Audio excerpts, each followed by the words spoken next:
Guardian इस जिले के आदरणीय सीताराम बाबू, पूर्व सांसद, हम लोग के जिला के प्रभारी भाई अरुण कुशवाहा जी, लोकसभा प्रभारी भाई विवेक कुमार जी, हम लोग के पूर्व सैनिक प्रदेश के संयोजक भाई आशुतोष शाही जी, हम लोग के पूर्व विधायिका श्रीमती नगीना देवी जी, हम लोग के लोकसभा संयोजक बड़े भाई आदरणीय उमाशंकर झा जी, हम लोग के पूर्व अध्यक्ष गार्जियन स्वरूप जिन्होंने इस संगठन को सींच करके यहाँ तक लाया, ऐसे आदरणीय हमारे रामाशंकर जी, और हम लोग के जिला के महामंत्री भाई रामनाथ महतो जी, अरुण गोप जी, और इस सभा में उपस्थित हम लोग के जिला के सभी आदरणीय पदाधिकारीगण, मंडल अध्यक्षगण, बूथ अध्यक्षगण और देवतुल कार्यकर्तागण। जैसा कि महामंत्री जी ने बोला कि मुझे कहीं जाना है, कार्यक्रम में और पार्टी के कार्य के लिए कहीं नहीं होता है, ये शब्द कहीं नहीं होता है। आज आप लोग की जानकारी के लिए बता दूं कि नए अध्यक्ष की घोषणा होने के बाद ये मेरा सौभाग्य है, इस जिला से मैं आता हूं जहां पे उन्होंने अपने कार्यक्रम का मुझे पूरे जो बिहार में प्रवास चल रहा है उसका सह प्रभारी बनाया है। आज प्रदेश अध्यक्ष जी का शाम में वापस पटना में आगमन हो रहा है उनके 3 दिवसीय कार्यक्रम के बाद, तो उसके लिए मुझे वहां पे उपस्थित रहना है। इसीलिए मैंने आग्रह किया अपने मुख्य अतिथि से और इस कार्यक्रम की अध्यक्षता कर रहे उपाध्यक्ष जी से कि मुझे बोलने का मौका दिया जाए। भाइयों, इससे पहले हमारे जो वक्ता थे,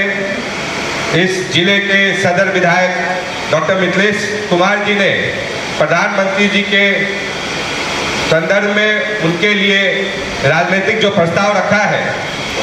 उसके बारे में मुझे 2 शब्द बोलना है। मित्रों, 1962 के बाद इस देश में पहली बार कोई गैर कांग्रेसी सरकार बनी जो लगातार 3 बार इस देश में हम लोग के आदरणीय प्रधानमंत्री श्री नरेंद्र मोदी जी के नेतृत्व में सरकार बनी। इसके लिए मैं आग्रह करना चाहता हूं कि आप लोग जोरदार ताली से आदरणीय नरेंद्र मोदी जी का धन्यवाद ज्ञापन करें। आप लोग की मेहनत से, मैं फिर से बोल रहा हूं, आप लोग की मेहनत से, आप लोगों ने जितना पसीना बहाया है इस धूप में, उस मेहनत के कारण ही आज हम लोग की केंद्र में सरकार तीसरी बार बनी है। और इसका परिणाम देखिए, आप लोगों ने जो 40 में से 30 लोकसभा सीट जिता के दिया है, जिसका पहली बजट में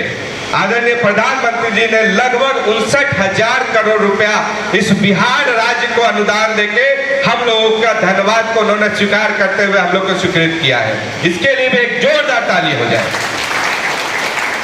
इस बिहार को उन्होंने 3 एक्सप्रेस वे इस अनुदान में दिया है, जो एक पटना से पूर्णिया की ओर जाएगा, बक्सर से भागलपुर और बोधगया से राजगीर होते हुए वैशाली होते हुए दरभंगा के लिए उन्होंने स्वीकृत किया है, जिसकी कुल राशि लगभग 26,000 करोड़ रुपया है। आज बिहार में जो भी पहले सब लोग जानते हैं कि बिजली की कितनी समस्या होती थी, पिछले 10 साल की सरकार में इस बिजली पे बहुत काम हुआ है। बिहार के दूर दूर तक के गांव में आज बिजली पहुंच रही है, लेकिन अभी भी कहीं कोई समस्या है जहां पे बिजली की कमी है, उसको ध्यान में रखते हुए और हम लोग के बिहार के मुख्यमंत्री आदरणीय नीतीश कुमार जी और हम लोग के उप मुख्यमंत्री आदरणीय सम्राट चौधरी जी के अनुरोध पे इस बिहार को भागलपुर में 21,400 करोड़ का 2400 मेगावाट का बिजली संयंत्र मिला है, जिससे आने वाले दिनों में बिजली की जो समस्या है बिहार की वो पूर्ण तरह से खत्म हो जाएगी। मित्रों, इसके बाद उन्होंने जिस तरह से काशी जो हम लोग का हिंदुओं का जो धर्मस्थली है, जिस तरह से काशी विश्वनाथ मंदिर कॉरिडोर की विकास किया गया, उसी आधार पे बोधगया में उस मंदिर की वहां पे काशी विश्वनाथ मंदिर कॉरिडोर की तरह ही उसका भी सौंदर्यीकरण किया जाएगा। उसके लिए भी उन्होंने अनुदान स्वीकृत किया है। उसी की तरह राजगीर जैन मंदिर के लिए भी उन्होंने विशेष पैकेज दिया है। और केंद्र सरकार के द्वारा पहली बार किसी केंद्र सरकार के द्वारा इस बिहार जो हम लोग जिस सीतामढ़ी जिले में बैठे हैं, यहाँ पे पूरे जिले में और बिहार के लगभग जिलों में भी जिस तरीके से हम लोग बाढ़ के हमेशा बाढ़ झेलते हैं, हमारा लाखों करोड़ों का नुकसान होता है, उसको ध्यान में रखते हुए आदरणीय प्रधानमंत्री जी ने, आदरणीय वित्त मंत्री जी ने लगभग 11,500 करोड़ का विशेष पैकेज देने का काम किया है मित्रों।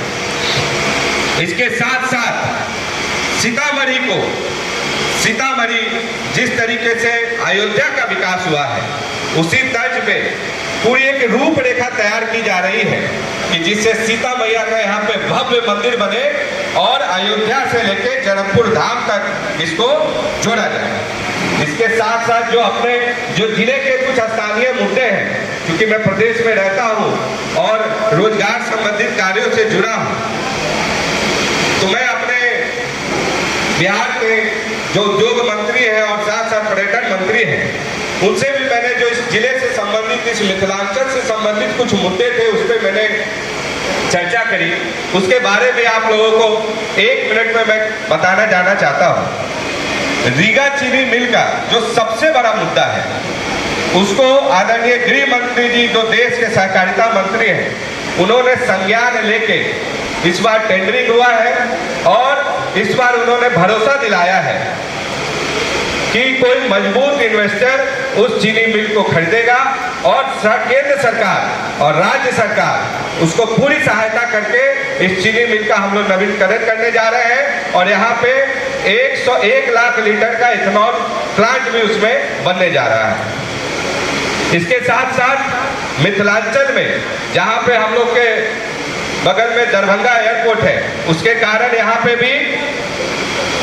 60,000 स्क्वायर फीट का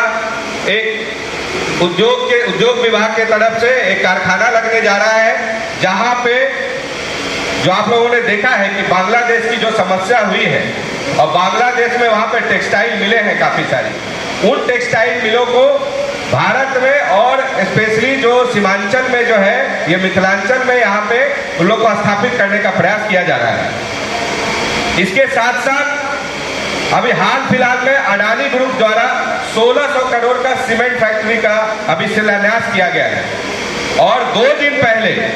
बक्सर के नवानगर में लगभग 1250 करोड़ की कोक की फैक्ट्री यहाँ पे उसको अनुदान दिया गया है। इस तरीके से पूरे राज्य में लगभग सभी जिलों में कोई ना कोई एक औद्योगिक इकाई का प्रस्ताव किया जा रहा है, जिसका केंद्र सरकार द्वारा हम लोगों को पूरा सहयोग मिल रहा है। इन्हीं चंद शब्दों के साथ मैं आप लोगों से क्षमा प्रार्थी हूँ, मुझे निकलना है और आप लोगों का बहुत बहुत धन्यवाद।